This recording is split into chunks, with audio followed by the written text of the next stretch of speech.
Hello good morning students, welcome back to my YouTube channel. पिछले videos की series में हम बात कर रहे थे रेड डाटा बुक की, दैट इज़ IUCN की रेड लिस्ट की, international union for conservation of nature. उन वीडियोस में हमने अधिकतर एनिमल स्पीशीज़ के बारे में कुछ एग्जांपल्स थे, तो प्लांट्स के जो एग्जांपल्स थे वो कम थे। तो आज के वीडियो में हम एज अ बॉटनिस्ट सिर्फ उन प्लांट्स की बात करेंगे जो कि IUCN की रेड डाटा लिस्ट के अंदर हैं। So let's start it. Okay, endangered and threatened species of plants. The flora, that is the plants of India, is one of the richest of the world due to the wide range of climate, topology and environments in the country. There are over 15,000 species of flowering plants in India, which account for 6% of total plant species in the world. तो आप देख सकते हैं कि जो India का flora है वो कितना रिच है।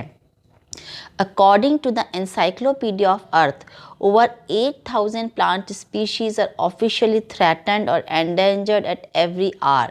मतलब पूरे अर्थ पर हर घंटे में 8,000 प्लांट स्पीशीज़ ऐसी आ जाती हैं जो कि थ्रेटेंड स्पीशीज़ की कैटेगरी में आ जाती हैं। सो ये कितनी अलार्मिंग सिचुएशन है। Between 1/4 of all plants are at some risk.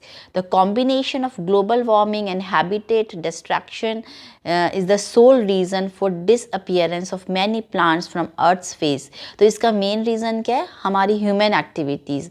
Suppose जो जैसे कि ग्लोबल वार्मिंग हो रही है उसके लिए भी कौन रेस्पॉन्सिबल है? ह्यूमन्स। या फिर डीफॉरेस्टेशन हो रहा है या उन प्लांट स्पीशीज़ को प्रॉपर एनवायरनमेंट नहीं मिल रहा ग्रो होने के लिए, या अर्बनाइजेशन हो रहा है, तो होल सोल ह्यूमन जो है वो रिस्पॉन्सिबल है इन स्पीशीज़ को, प्लांट स्पीशीज़ को एक्सटिंक्ट होने में या एंडेंजर्ड होने में।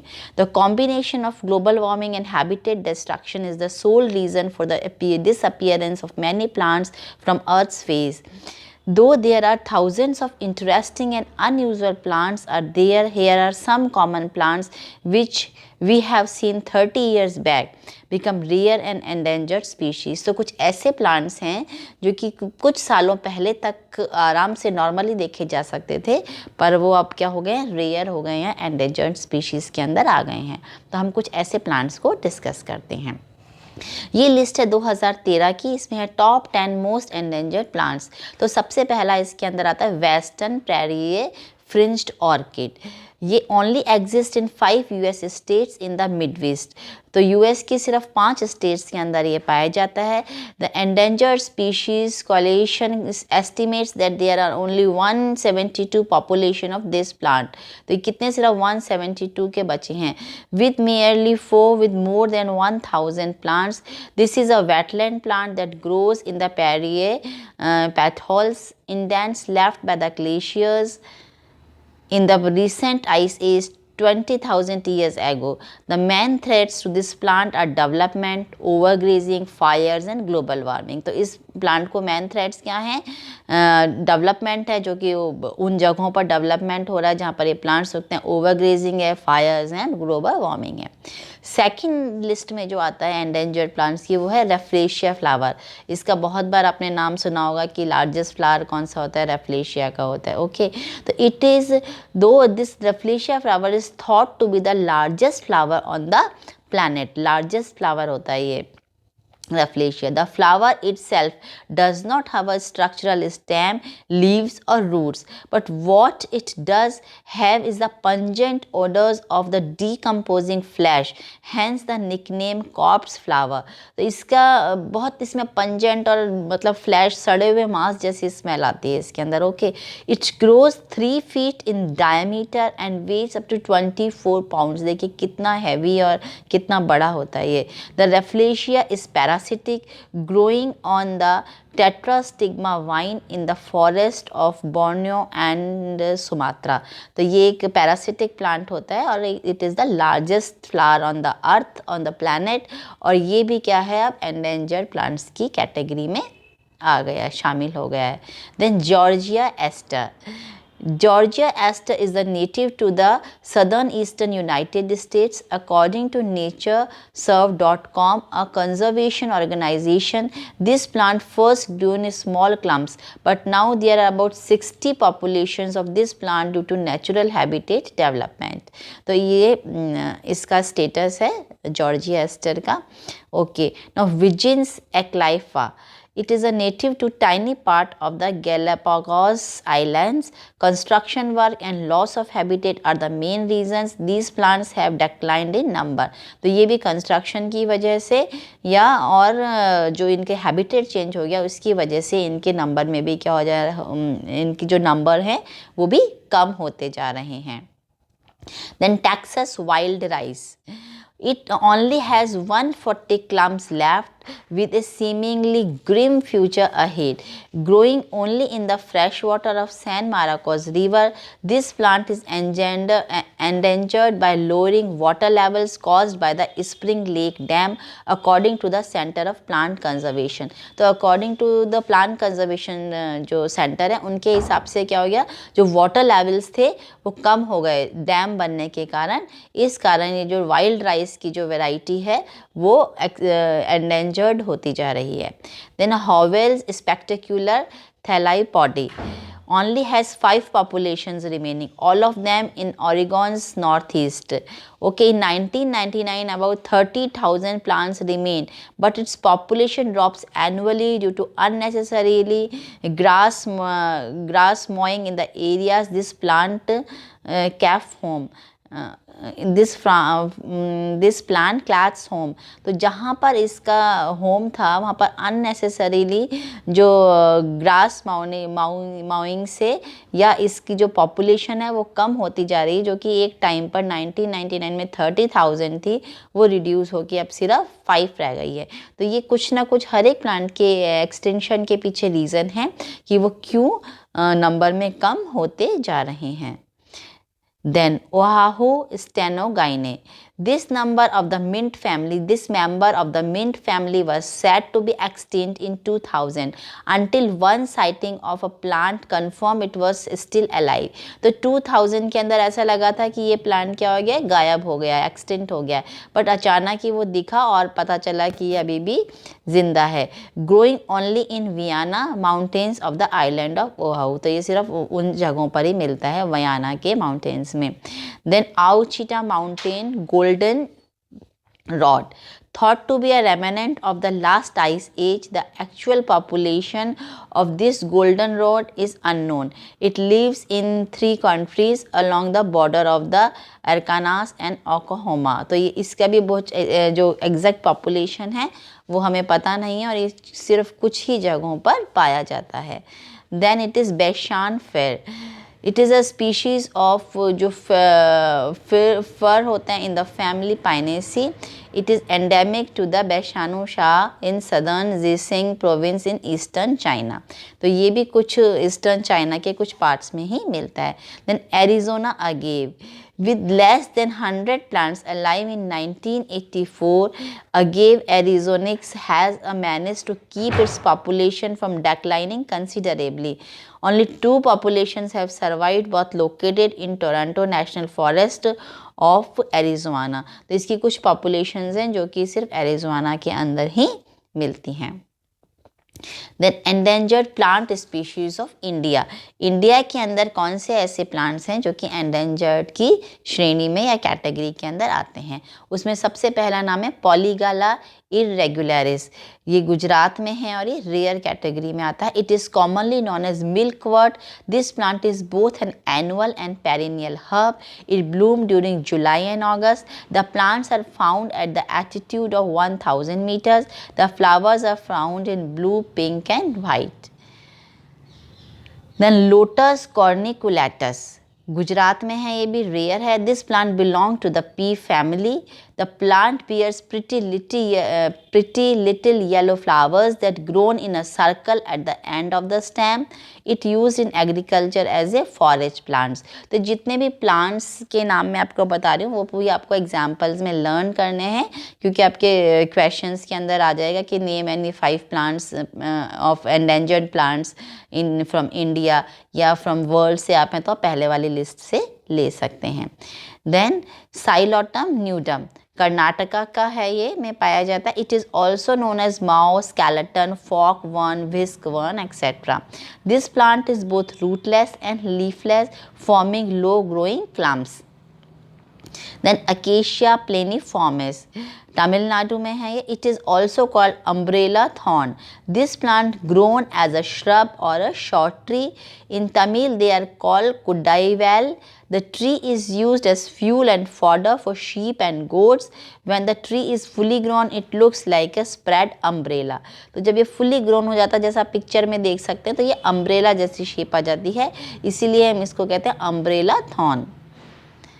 ओके. देन एबिटिलॉन इंडिकम जो कि एक बहुत कॉमन प्लांट है पर वो अब रेयर हो चुका है. तमिलनाडु में ये शुरू में पाया जाता था. It is commonly known as Indian mallow. This plant is a small shrub in the Malvaceae family.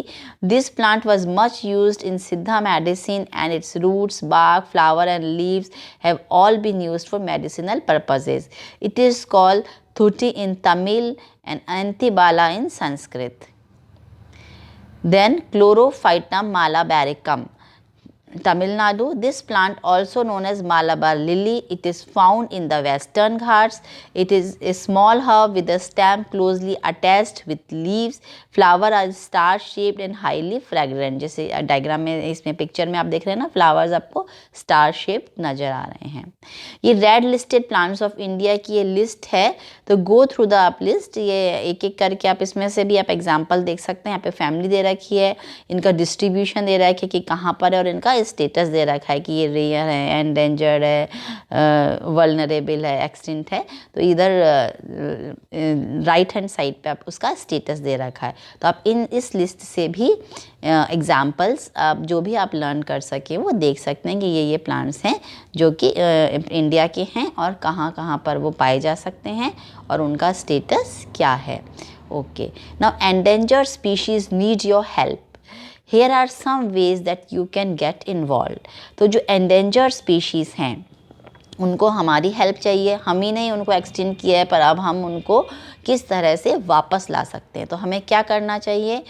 One of the most important ways to help threatened plant and animals survive is to protect their habitat permanently in national parks, natural reserves or wilderness areas. There they can live without too much interference from humans. तो हमें ऐसे environment, national parks या कुछ wild areas create करने चाहिए जहाँ पर कि वो अपने natural environment में रह सकें और वहाँ पर humans का interference ना हो. It is also important to protect habitats outside reserves such as farms and along roadsides.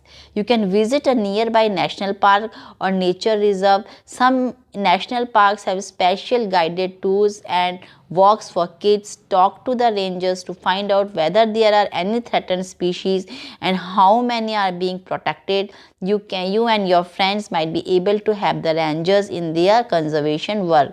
तो आप कहीं भी नेशनल पार्क में जाके खुद भी रिसर्च कर सकते हैं कि कौन कौन से प्लांट्स वहाँ रेंजर्स से पूछ कर कि कौन कौन से प्लांट्स एंडेंजर्ड हैं या वो प्रॉपरली ग्रो नहीं कर पा रहे हैं, और आप उनका लुक आफ्टर कर सकते हैं.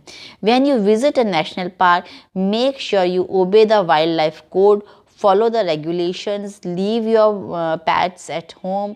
Leave flowers, birds, eggs, logs and bush rocks where you find them.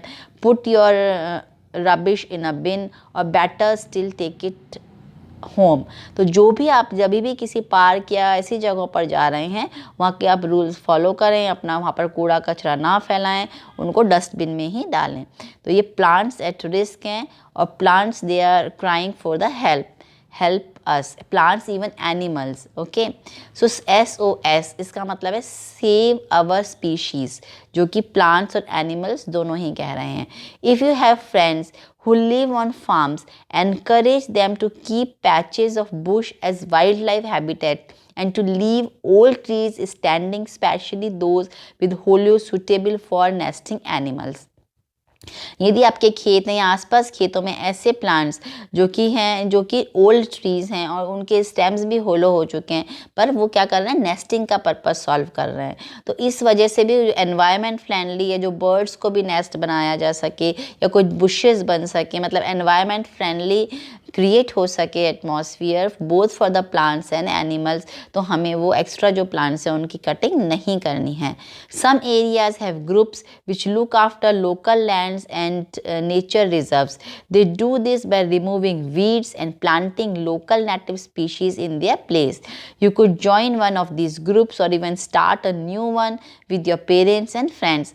Ask your local parks authority or council for the information. तो कुछ आप ग्रुप्स के साथ जुड़ सकते हैं और अलग अलग प्लांट स्पीशीज़ को आप ग्रो कर सकते हैं. इंडिविजुअल लेवल पे भी कर सकते हैं, अपने फैमिली फ्रेंड्स के साथ कर सकते हैं, या किसी ऑर्गेनाइजेशन के साथ जुड़कर आप कर सकते हैं. By removing rubbish and weeds and replanting with natives, you will allow the native bush to gradually regenerate. This will also encourage native animals to return. तो जैसे जैसे आप नए प्लांट्स लगाएंगे या पुराने प्लांट्स रिजुवेनाइल होएंगे, तो आप देखेंगे कि प्लांट्स के लगने के साथ साथ जो एनिमल्स हैं, नेटिव एनिमल्स हैं, वो भी वहाँ पर वापस आ गए हैं, क्योंकि अब उनको अच्छा फ्रेंडली और होमली एनवायरनमेंट मिल रहा है. So conserve wild life, save our species. Now why save species, जो एक क्वेश्चन आना चाहिए कि हम क्यों बोल रहे हैं बार बार कि स्पीशीज़ को बचाना चाहिए बचाना चाहिए. We should have endangered animals so that the future generations can experience their presence and value. Plants and animals are responsible for a variety of useful medications, so that they should be protected to maintain the production of the medicines. They are also the foundation of healthy ecosystem, and therefore without them there is no ecosystem. तो जो ecosystem का ये बहुत important plant हैं, सारे ही plants और animals. तो यदि वो plants और animals अपने जो भी उनका फूड चेन है या फूड साइकिल से ख़त्म हो जाएंगे, तो सिर्फ वो ही नहीं, उनके जो आसपास के प्लांट्स हैं या आसपास के एनिमल्स हैं जो उन पे डायरेक्टली और इनडायरेक्टली डिपेंडेंट है, वो भी धीरे धीरे ख़त्म होते जाएंगे. तो ये एक सिस्टम है, एक साइकिल है. तो इसलिए हमें हर एक प्लांट स्पीशीज़ और एनिमल स्पीशीज़ को बचाने की कोशिश करनी चाहिए और अपना 100% कंट्रीब्यूट करना चाहिए वाइल्ड कंजर्व करने के लिए नेचर को. हाउ टू कंजर्व नेचर, इसकी शुरुआत हम अपने घर के आसपास से भी कर सकते हैं. हमें प्लांट्स ग्रो करने चाहिए ज़्यादा से ज़्यादा. Thank you so much.